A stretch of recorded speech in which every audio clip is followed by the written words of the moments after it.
Hello viewers, welcome to my channel before the day. இன்னைக்கு இந்த வீடியோவில் ரவா பொங்கல் அதுதான் பார்க்க போகிறோம். தேவையான பொருள் பாருங்க. ரவை 300 கிராம், அதில் அப்படி பாதி 150 கிராம் வந்து நம்ம பாசிப்பருப்பு எடுத்துக்கலாம். மஞ்சள் தூள் தேவைப்பட்டால் யூஸ் பண்ணிக்கலாம். நெய், மிளகு 2 ஸ்பூன், சீரகம் 2 ஸ்பூன், முந்திரி பருப்பு ஒரு 50 கிராம் சேர்த்துக்கலாம்.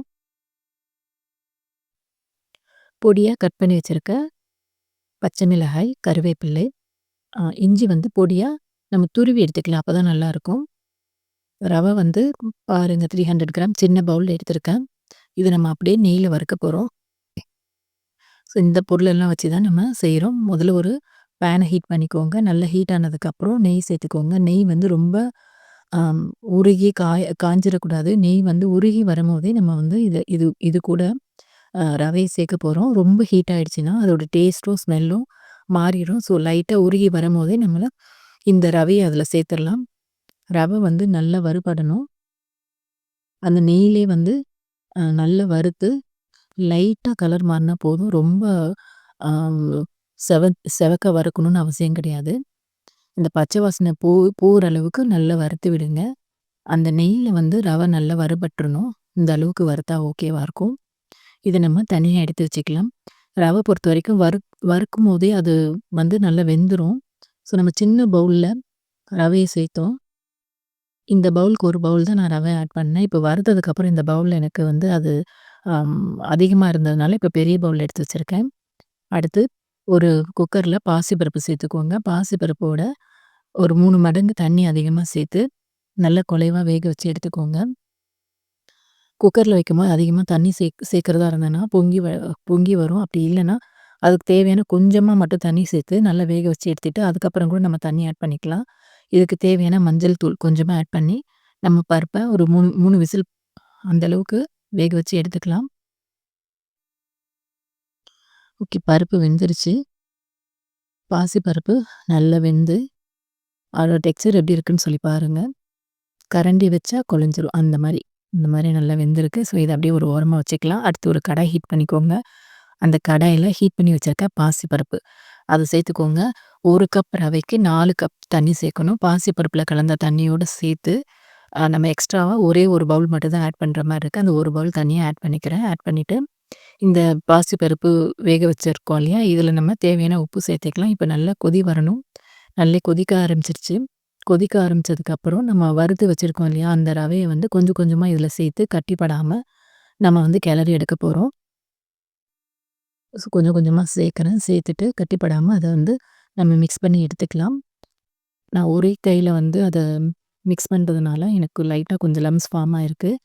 நீங்கள் 2 கை அது ஒரு கையில் கொட்டிட்டு ஒரு கையில் நீங்கள் கிளறி விட்டிங்கன்னா லம்ஸ் ஃபார்ம் ஆகாது. நல்லா அது மேஷ் பண்ணி உடச்சி விட்டு நல்லா வேக வச்சு எடுத்துக்கோங்க. நல்லா வெந்துருச்சு. லம்ஸ் இப்போ எதுவுமே இல்லை. இந்த அளவுக்கு ரெடி பண்ணி நம்ம ஒரு ஓரமாக எடுத்து வச்சுக்கலாம். நல்லா வெந்து ரெடியாக இருக்குது நம்மளோட பொங்கல். ஸோ இதுக்கான ஒரு தாளிப்பு நம்ம ரெடி பண்ணிக்கலாம். ஒரு பேன் ஹீட் பண்ணிக்கோங்க. இந்த பேனில் நெய் வந்து தேவையான அளவு சேர்த்துக்கோங்க. நெய் கொஞ்சம் அதிகமாகவே சேர்த்துக்கிட்டா நல்லாயிருக்கும். வாசனையும் ரொம்ப நல்லாயிருக்கும்.